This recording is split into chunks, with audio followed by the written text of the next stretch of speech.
Hello everyone, this is Farooq Azam and you are watching me on Oxford Talks. Today I'm going to teach you a chapter called Voice.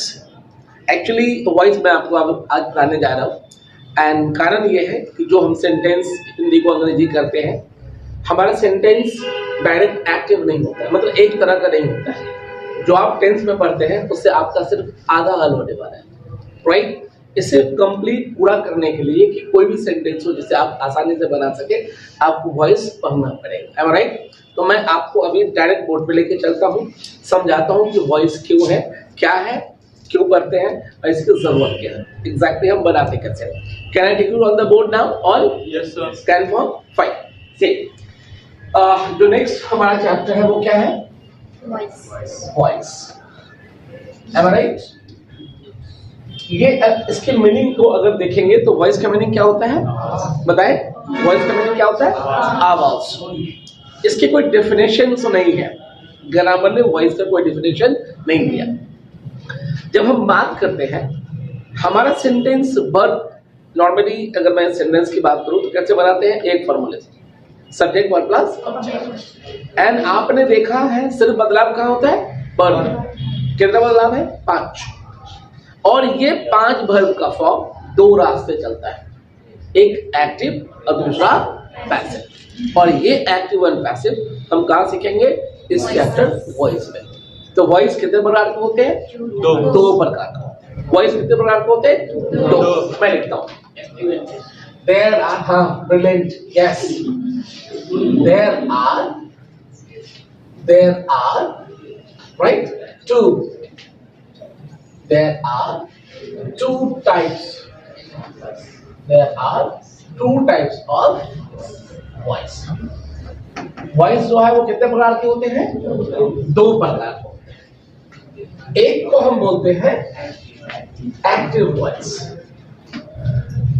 Active and then voice, and दूसरे को बोलते हैं passive voice. ये exactly अभी समझ में आएगा, ठीक है? Passive voice. तो पहला है हमारा एक्टिव वॉइस और दूसरा है पैसिव वॉइस। अब मैं आपको समझाता हूँ कि एक्टिव वॉइस है क्या, ठीक है, एंड पैसिव वॉइस है क्या। मैं आगे चलूं, मैं उम्मीद करता हूँ आप समझ रहे हैं और अभी ऐसा कुछ बात नहीं हुआ जहां आपको टफ समझ रहा है ना। वॉइस, आवाज जो हम बात करते हैं वो 2 तरीके से होता है, एक एक्टिव वॉइस और दूसरा पैसिव वॉइस। हमने लिखा दोनों। अब मैं आपको सिखाने चलता हूँ कि मेरा एक्टिव वॉइस कौन है। Am I okay? Yes, sir. ठीक है। First one we have active voice, active voice, active voice. ये कौन है एंड हम कैसे पहचानेंगे? Am I right? When a subject, right? When a subject does something. When a subject does something, can I go? Yes sir. Himself. Not more. Him, done sir. Done. Down. Okay, when a subject does something himself,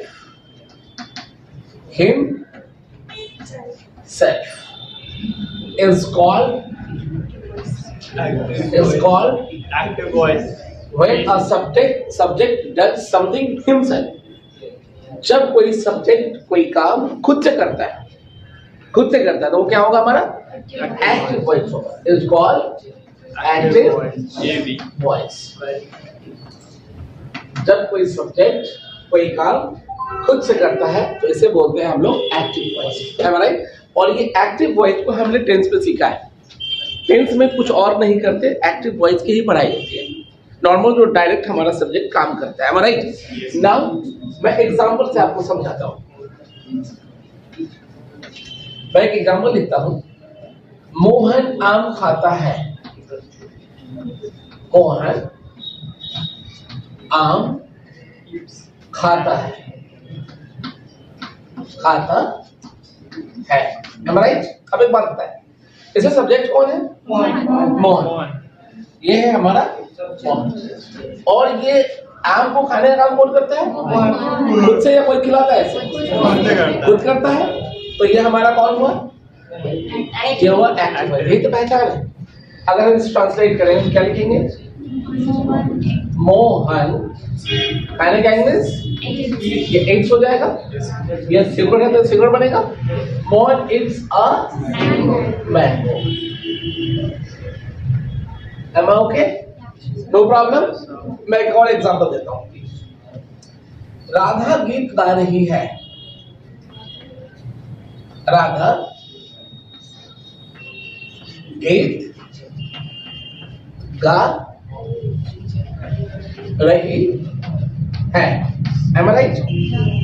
ये गीत कौन गा रही है? राधा। ये राधा हमारा subject है। अब गीत गाने का काम ये कर रही है, राइट है? तो ये क्या हुआ हमारा? एक्टिव वॉइस हुआ। इसे हम ट्रांसलेट कर देते हैं। Radha is.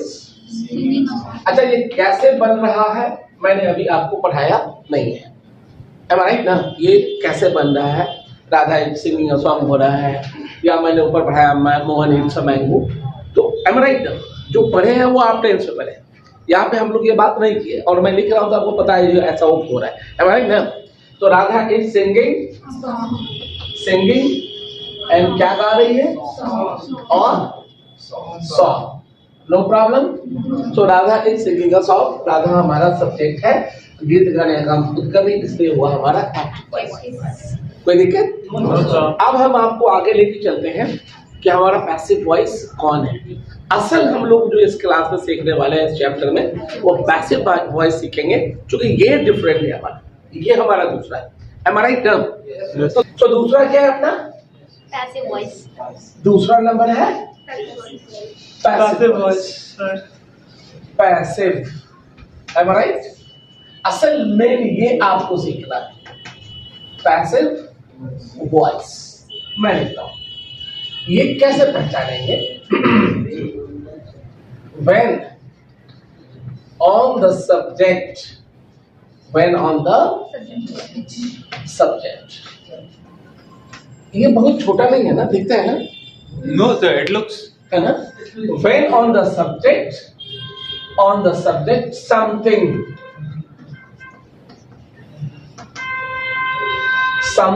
is done.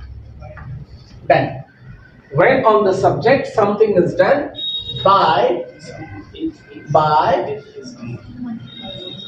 someone else is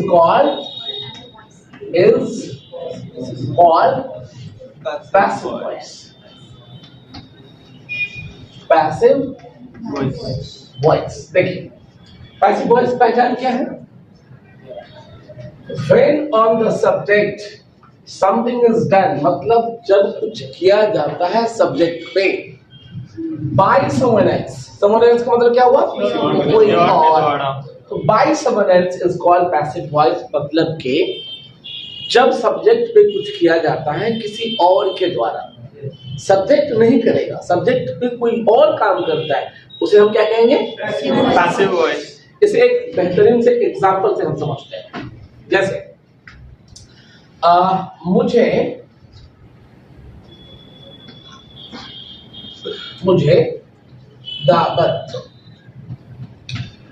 दावत दिया गया है। आप सबको बेहतर पता है कि हमारा सब्जेक्ट कौन होता है। इस सेंटेंस में मुझे दावत दिया गया है, इसमें सब्जेक्ट कौन है? मुझे। सब्जेक्ट कौन है? मुझे। सब्जेक्ट है मुझे। अब आप बताएं, मैंने किसी को दावत दिया या किसी ने मुझे दावत दी? किसी ने मुझे दावत दिया। इसी सेंस को क्या बोलते हैं? Passive voice. मतलब कि इस दावत देने का काम इस पे, मतलब मेरे पे किसी ने किया, तो ये हमारा सेंस क्या रहेगा? पैसिव रहेगा। और इसे हम ट्रांसलेट करते हैं, I have इनवाइटेड। और ये कैसे बन रहा है मैंने आपको अभी तक सिखाया नहीं है। मैं तो सिर्फ अभी ये सिखा रहा हूं कि हम पहचानेंगे कैसे हमारा सेंटेंस एक्टिव है कि पैसिव। हमारा एक बार हम पहचान लेंगे, सिर्फ देखना होगा क्योंकि ऑलरेडी एक्टिव का जो फॉर्मेट है टेंस पे आपने पढ़ा है, तो आपको सिर्फ समझना है कि हम पैसिव में एक्स्ट्रा क्या काम करेंगे। क्योंकि एक्टिव तो हमको पता है, राइट है, तो पैसिव में हम क्या करेंगे, फट अपने आप लाइफ आसान हो जाएगी। किसी भी हिंदी को आप अंग्रेजी में आसानी से बना सकते हैं, राइट। एक और एग्जांपल लेते हैं, बेहतर होगा, ठीक ना। एक और एग्जांपल लेते हैं। राधा को अंग्रेजी पढ़ाया जा रहा है। राधा को अंग्रेजी पढ़ाया जा रहा है। इनमें सेंटेंस क्या है? राधा को अंग्रेजी पढ़ाया, हमारा सब्जेक्ट कौन है? अब आप बताएं, राधा किसी को पढ़ा रही है या कोई राधे को पढ़ा रहा है? कोई राधा को पढ़ा रहा है। मतलब राधा किसी को नहीं पढ़ा रही है, कोई राधा को पढ़ा रहा है। तो ये हमारा सेंस क्या कहलाएगा? अब मैं ट्रांसलेट कर देता हूँ, ये कैसे होगा मैंने अभी तक नहीं सिखाया है, आगे वीडियो में हम लोग देखेंगे। एक साथ पूरी पैसिव को आप कंट्रोल कर सकते हैं, बशर्ते आपको वर्ब का फॉर्म याद होना चाहिए।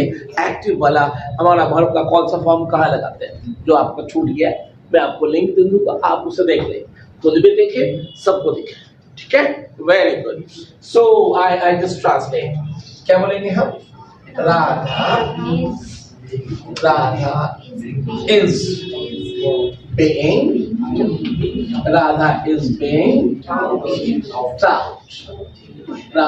being taught। क्या पढ़ाया जा रहा है इसे?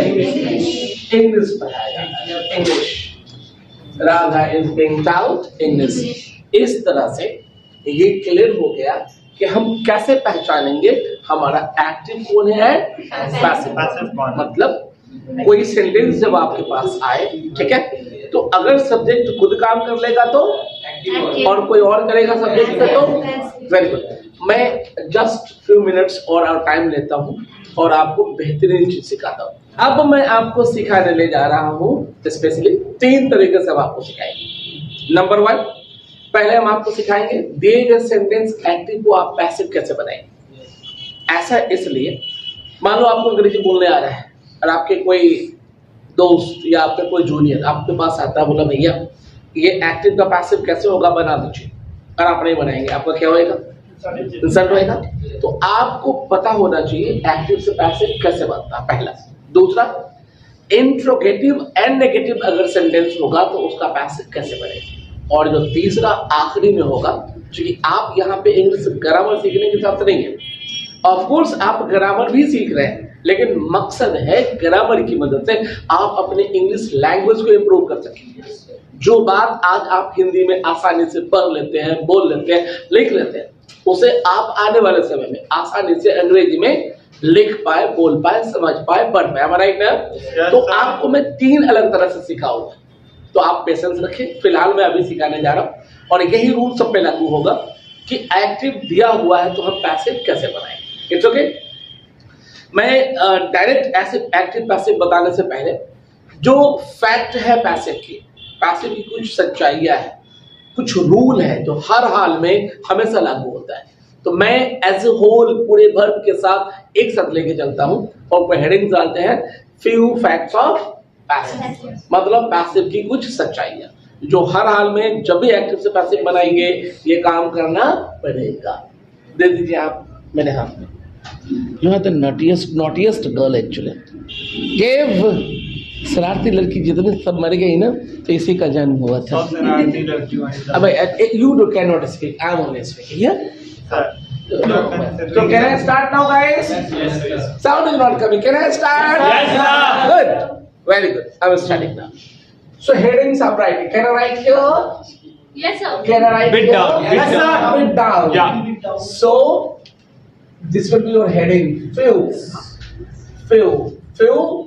facts. Few facts of Passive. Few facts of Passive. Passive voice, passive voice. आपके बैठने की वजह से मुझे मजा आ रहा है, ना तो मैं बोर होकर घर चला जाता। सिलसिले few facts of passive voice. Passive voice की कुछ सच्चाइयां, मतलब आप जब भी एक्टिव से पैसिव बनाएंगे हर हाल में ये रूल आएगा और इसे आपको मानना पड़ेगा। ओके, ठीक है। देखिए, मैं यहाँ पे आपको लेके चलते हैं, ठीक है। कुछ खास बात करेंगे हम लोग। ये जो रूल हम बात करेंगे यहाँ पे, ये कंप्लीट किसी भी एक्टिव को पैसिव बनाने के लिए काफी है। आप इसे पढ़ लेंगे, कोई भी सेंटेंस आ जाए आप आसानी से एक्टिव से पैसिव बना देंगे। Is it all okay? Well fine. So इस तरफ हम लोग लिख देते हैं एक्टिव वॉइस, तो एक्टिव हो गया, एंड इस तरफ हम लोग लिख देते हैं पैसिव वॉइस। क्योंकि हम सीखने वाले हैं, एक्टिव दिया है और हम पैसिव बनाएंगे। Few facts of passive voice. Passive की कुछ सच्चाइयां, एक्टिव है, पैसिव दिया है, ठीक है। मान लो मैं एक सेंटेंस यहाँ लिखता हूँ, एक सेंटेंस में वर्ब के कितने फॉर्म लगाएंगे? एक वर्ब का फॉर्म आएगा। एक नॉर्मल जो सेंटेंस होता है, जैसे वर्ब के कितने फॉर्म होंगे? एक फॉर्म होगा। तो मैं एक सेंटेंस अगर लिख के एक्टिव से पैसिव बनाऊंगा तो वर्ब के पांचों फॉर्म को हम एक साथ नहीं समझ सकते, है राइट? तो मैं कोई सेंटेंस नहीं लिखता हूँ, बस मैं ये लिखता हूँ कि जो भी सेंटेंस होगा फॉर्मेट तो ही होगा, सब्जेक्ट वर्ब प्लस ऑब्जेक्ट, है राइट? सेंटेंस चाहे जो भी हो उसका फॉर्मेट यही होगा, subject verb plus object, no problem. तो मान लेते हैं ये फॉर्मेट है, ठीक है। तो जब हम एक्टिव से पैसिव बनाएंगे तो सबसे पहला काम हम करेंगे, ठीक है, रूल नंबर 1, ये हमारा सब्जेक्ट है, ये वर्ब है, ये ऑब्जेक्ट है। तो एक्टिव में जो ऑब्जेक्ट होगा इसे पैसिव में हम क्या करते हैं? सब्जेक्ट बना देंगे। और क्यों बनाएंगे ये मैं आपको अभी क्लियर करके समझाता हूँ, ठीक है। देखिए, मैं पहले लिख देता हूँ रूल नंबर 1, एक्टिव के ऑब्जेक्ट को ठीक है, पैसिव में सब्जेक्ट, सब दिख रहा है ना? Yes, सब्जेक्ट बना देते हैं, ठीक है। क्या कर रहा पहला सब्जेक्ट? ये मान लो हमारा कोई सेंटेंस है, हम एक्टिव से पैसिव बनाते हैं। जो मेरा ऑब्जेक्ट है, एक्टिव के ऑब्जेक्ट को पैसिव में हम क्या बना देंगे? सब्जेक्ट बना देंगे। अब सवाल आता है क्यों बना देंगे? अगर मैं सीधे लिख दूं बना देंगे, आप याद कर लेंगे, लेकिन लॉजिक नहीं रहेगा दिमाग में, राइट? और इस वजह से शायद आप याद न रख पाए और आपको भूलने का चांस है। तो मैं आपको क्लियर करता हूं कि ऐसा होता क्या। देखिए, अभी आप पहले यहां समझिए, एक्टिव होगा तो ये वर्ब का असर किस पे जाता है? लेकिन पैसिव में वर्ब का असर किस पे जाएगा? सब्जेक्ट पे। क्योंकि सब्जेक्ट पे काम का असर होता है। मुझे पढ़ाया जाता है तो पढ़ाने का असर मुझ पे हो रहा है, राइट? तो अब यहाँ एक्टिव में वर्ब का असर ऑब्जेक्ट पे हुआ, यह हमारा एक्टिव हुआ, और पैसिव में वर्ब का असर किस पे होगा? मैं एक एग्जांपल से समझाता हूँ। मैं आम खाता हूँ, मैं आम खाता हूँ। मान लीजिए अपने पास एक सेंटेंस है, इसे जब हम बनाएंगे तो क्या बनाएंगे? आई ईट अ मैंगो। क्या बनाएंगे हम लोग? आई ईट अ मैंगो। मैं बना देता हूँ, आई It's a mango. इट्स लिखेंगे Eat a mango. नहीं, आई ईट अ Mango. मैंने हमने लिख दिया मैं आम खाता हूँ, आई ईट अ मैंगो। अब बताइए ये क्या है हमारा? Subject. तो खाने का असर किस पे हुआ? Object. तो मैं आम खाता हूँ, आई ईट अ मैंगो। तो आई और मैंगो एंड आई जगह आप जिधर भी बदल दो, ऑब्जेक्ट को सब्जेक्ट पे ले आओ, सब्जेक्ट को ऑब्जेक्ट पे ले आओ, जिधर जो करना है करो, लेकिन हर हाल में खाएगा कौन? मैं। कदम कौन होगा? क्या कभी ऐसा भी हो सकता है कि आप मुझे खा जाए जगह बदलने से? ये तो कभी नहीं होने वाला है। Am I right? This is not possible. तो पैसिव का सेंस क्या बोलता है कि वर्ब का आखिर किस पे आएगा? ये देखिए यहाँ पे लिखता हूँ, अपना फॉर्मेट क्या है? Subject plus verb plus object. ये वर्ब का असर इस पे होगा तो एक्टिव, अब वर्ब का असर इस पे वापस आएगा तो तो अब आपको पता है कि जो हेलो मिस्टर ऑल जो सेंटेंस दिया गया है इसी को हम एक्टिव से पैसिव करेंगे। तो एक्टिव से पैसिव करने में हम सेंटेंस के मीनिंग को बदलने का मौका है क्या मैं सेंटेंस के मीनिंग को बदल सकता हूं? नहीं, मीनिंग का जो रिजल्ट जो है सेंटेंस का सेम रहेगा। जैसे देखिए, मैं आम खाता हूं, खाया कौन? मैं, खत्म कौन हुआ? आम। दूसरा पैसिव सेंटेंस का हिंदी बोलता हूं, आम खाया जाता है मेरे द्वारा। बोल के हम पहुंच गए रहे, आम खाया जाता है मेरे द्वारा। तो खाने का असर किस पे हुआ? आम हमारा सब्जेक्ट बन गया। ये तो पैसिव का पहचान है। तो हम एक्टिव को ही पैसिव बनाएंगे, तो ऑब्जेक्ट को हम क्यों बनाएंगे सब्जेक्ट? क्योंकि उस पे हमारा काम का असर होना है। तो अब हमने लिख दिया एक्टिव के ऑब्जेक्ट को पैसिव में सब्जेक्ट बना देते हैं। अब हमारे पास क्या आ गया? अपनी खानदानी फॉर्मूला क्या है? Subject verb plus object, subject verb plus object. तो हमारे पास सब्जेक्ट आ गया। Yes sir. अब क्या चाहिए? वर्ब। लेकिन वर्ब के फॉर्म के हिसाब से एक्टिव में हेल्पिंग वर्ब होगा या नहीं होगा। तो अब हम पहले कंफर्म कर लेते हैं कि अगर हेल्पिंग वर्ब होगा तो हम क्या करेंगे। अगर हेल्पिंग वर्ब होगा तो हम क्या करेंगे और नहीं होगा तो हम क्या करेंगे। तो वर्ब लाने से पहले हमें हेल्पिंग वर्ब को डिस्कस करना पड़ेगा। तो रूल नंबर 2 बोलता है, रूल नंबर 2 क्या बोलता है? अगर एक्टिव में हेल्पिंग वर्ब, ठीक है, हेल्पिंग वर्ब, यस यस। अगर एक्टिव में हेल्पिंग वर्ब होगा, ठीक है, तो पैसिव में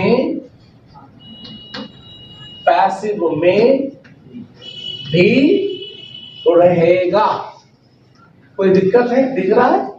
अब मैं रिपीट करता हूं, अगर एक्टिव में हेल्पिंग वर्ब होगा तो पैसिव में भी। तो क्या हर हेल्पिंग वर्ब को हम लाएंगे? नहीं। आपको पता है वर्ब के 5 फॉर्म है और इस 5 फॉर्म में से सिर्फ 2 फॉर्म के पास हेल्पिंग वर्ब है। कौन कौन सा फॉर्म है? जोड़ के बताइए। एक है V3 और दूसरा है V4। इसके खुद के हेल्पिंग वर्ब है। V2 के पास कोई हेल्पिंग वर्ब नहीं है, V1 के पास कोई हेल्पिंग वर्ब नहीं है एंड V5 के पास भी कोई हेल्पिंग वर्ब नहीं है। लेकिन क्या और नहीं की वजह से हम उधार लेते हैं। V2 को क्या मिलता है? डिड। V1 को क्या मिलता है? डू। V1 को क्या मिलता है? V5 को डज। ये जो उधार लिया हेल्पिंग वर्ब है वो इसलिए लेते हैं क्योंकि इसके पास हेल्पिंग वर्ब नहीं है। तो ग्रामर के कुछ रूल की वजह से लेना पड़ता है। तो उधार वाले हेल्पिंग वर्ब को हम कैरी फॉरवर्ड नहीं करेंगे, उसे हम उधर ही छोड़ देंगे और पैसे में उसे उठा के हम लोग ले जाने वाले नहीं है। तो रूल नंबर 2 बोला अगर एक्टिव में हेल्पिंग वर्ब होगा तो पैसिव में भी रहेगा, मतलब उसे हम उठा के ले जाएंगे लेकिन उधार वाले को लेके नहीं जाएंगे। जैसे डू को नहीं ले जा सकते, डज को नहीं ले जा सकते एंड डिड को भी नहीं ले किसको जा सकते हैं? इज़मारवाद में जो V4 के लिए है, जब है जो V3 के लिए है। और अगर मॉडल हेल्पिंग वर्ब होगा तो जाएगा। मॉडल हेल्पिंग वर्ब के लिए हम लोग अलग से इसका पैसिव पढ़ेंगे, इसलिए हम यहाँ पे इसको डिस्कस नहीं करते। Am all okay? Usman Ghani, I had told you keep your mobile in the pocket. You are being my indisciplined manager.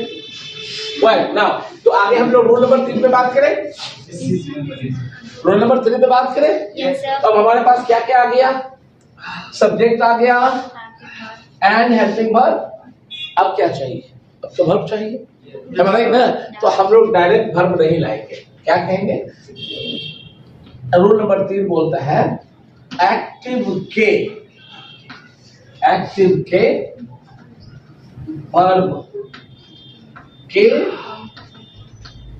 Form को देखो। रोल नंबर 3 क्या कर रहा है? एक्टिव के वर्ब के फॉर्म को देखो। अब यहां आके जब आप देखिएगा मैं थोड़ा और क्लियर करता हूं।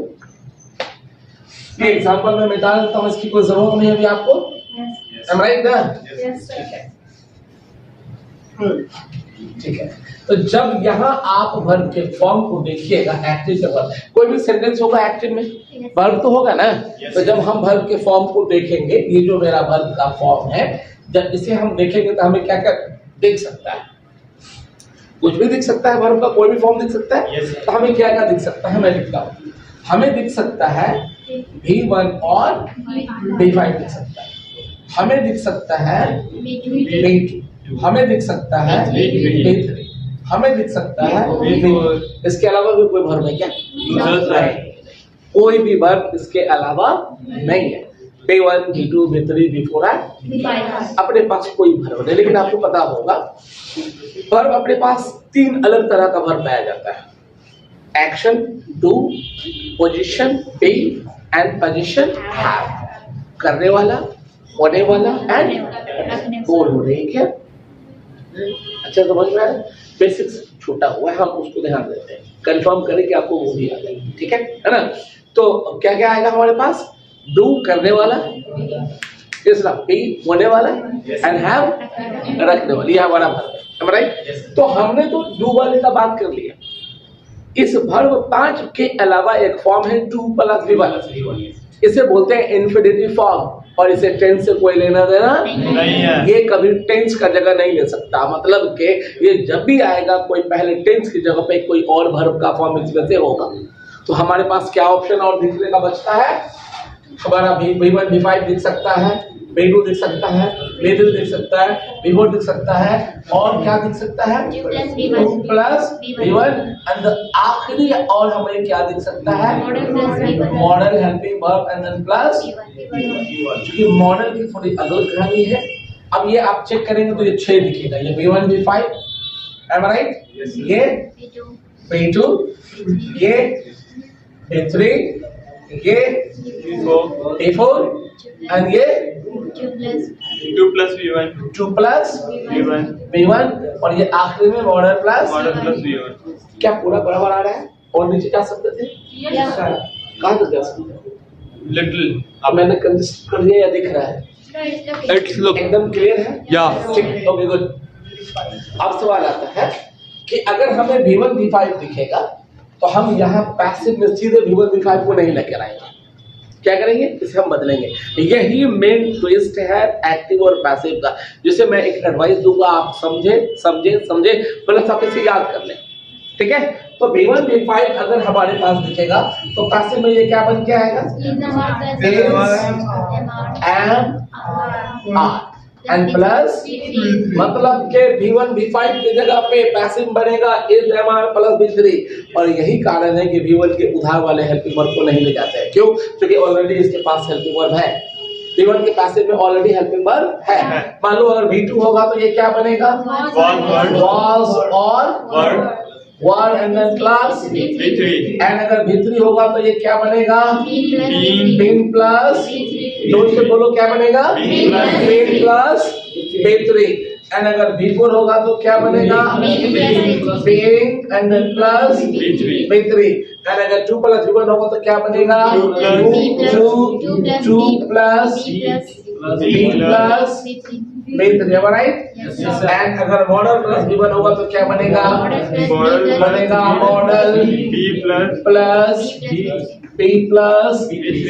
इसके अलावा कोई और फॉर्म बचा नहीं। हमारे पास कितने फॉर्मूले बन पा रहे हैं? 6। ये हो जाएगा हमारा फॉर्मूला नंबर 1, ये होगा फॉर्मूला 2, 3, 4, 5, 6।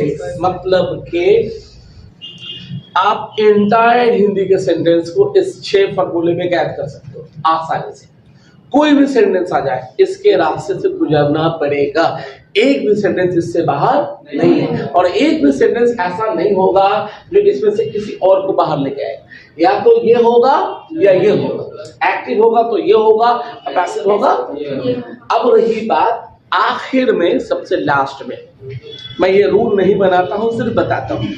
जब हम एक्टिव से पैसिव बनाएंगे तो हमें ये बताना भी पड़ेगा कि ये काम किसने किया। जैसे देखिए, मैं आम खाता हूँ, खुद खाता हूँ, एम आई राइट? तो इसको हम पैसिव बनाएंगे, क्या बनाएंगे? आम खाया जाता है मेरे द्वारा। हाँ, तो आप जब एक्टिव को पैसिव बनाएंगे तो एक बात दिमाग में परमानेंट डाल दीजिए कि मुझे बताना पड़ेगा ये काम किसके द्वारा है। तो पूरा पैसिव बना लीजिए, सबसे आखिरी में लिखिएगा बाय, और जिसके द्वारा होगा उसे हम डाल देंगे। अगर नाम होगा तो सीधे नाम आ जाएगा, जैसे मोहन आम खाता है, पैसिव क्या हो जाएगा? आम खाया जाता है मोहन के द्वारा। लेकिन अगर नाम नहीं होगा, प्रोनाउन का कोई भी वर्ड होता है, जैसे आई होता है, वी होता है, यू होता है, ही सी दे अगर होता है, इट नहीं हो सकता है। क्यों? क्योंकि काम इट नहीं कर सकता, ये नॉन लिविंग बॉडी है, हमारा ना। जो भी होगा तो ये आई है तो आई नहीं रहेगा। आई सब्जेक्ट की जगह पे आता है, ऑब्जेक्ट की जगह पे क्या आएगा? Me. तो मैं अगली वीडियो में, अगले क्लास में मैं आपको ये बता दूंगा कि अगर ये रहेगा तो क्या हो जाएगा, राइट? मैं उम्मीद करता हूँ आप इसे बार बार देखें, रिवीजन करें, समझें। और Nothing, sir. I'm getting disturbance. See, my hand is dirty. I'll apply on your face then. People will feel like a haldi and marriage is there. आप ले लेना ना यूट्यूब से, क्यों परेशान हो रहे हैं? बेहतरीन से सजा के भेजेंगे आपके घर पे। वेल गाइस, ओके, तो आप इसे समझें। मैंने कोशिश किया समझाने का, आप इसे दोबारा पढ़ें, सुने, बार बार सुने। और इन केस अगर समझने में दिक्कत होता है तो कल के वीडियो में हम लोग बात करेंगे। पहले आप मुझे सवाल कर लेना, मैं आपको समझा दूंगा, फिर अगले हम लोग बात करें। एंड देयर अगर आप मुझे यूट्यूब पे देख रहे हैं एंड फर्स्ट टाइम देख रहे हैं, यकीन मानो मैं आपके लिए बेहतरीन ग्रामर का क्वेश्चन लेकर आने वाला हूँ। आप हमारे जस्ट रूल को फॉलो करके देखो, एक साथ आप सरप्राइज हो जाएंगे। किसी भी हिंदी को आप अंग्रेजी में यू बना सकते हैं, ना प्रेजेंट टेंस, ना पास्ट टेंस, ना फ्यूचर टेंस, किसी को बोलने की जरूरत नहीं पड़ेगी, क्योंकि सारे की कहानी कहाँ पे है? वर्ब में। वर्ब के 5 फॉर्म है, यही हमारा टाइम बताता है और हमने बताया है कौन सा फॉर्म कहाँ लगाते हैं। और आज के इस वीडियो में मैंने आपको बताया दोनों तरह का सेंटेंस आप बना सकते हैं। तो मैंने आज सिर्फ थ्योरी बात किया है, कल के वीडियो में राइट आप देखना ना भूले, मैं आपको बताने वाला हूँ ये काम कैसे करता है। जो मैंने 3 रूल लिखा है ना, तो कल हम एक्टिव को पैसिव बनाना सिखाएंगे, ये काम कैसे करता है। आप जिस भी एग्जाम के लिए पढ़ाई कर रहे हो, अगर इंग्लिश वहां पे है आप इसे देखें, एकदम आप एक्टिव से पैसिव के मास्टर बन जाएंगे। लेकिन फिर मैं याद दिलाऊंगा, अगर आपने सब्सक्राइब नहीं किया है तो जरूर कर लें। सिर्फ आप ही नहीं करें, जितने को आप जानते हैं सबसे करवा दें। Thank you very much, goodbye, take care. मिलते हैं कल के वीडियो में, ग्रामर में। बाय। Conversation. छोड़ देते हैं, I am also tired. Tell someone to pack.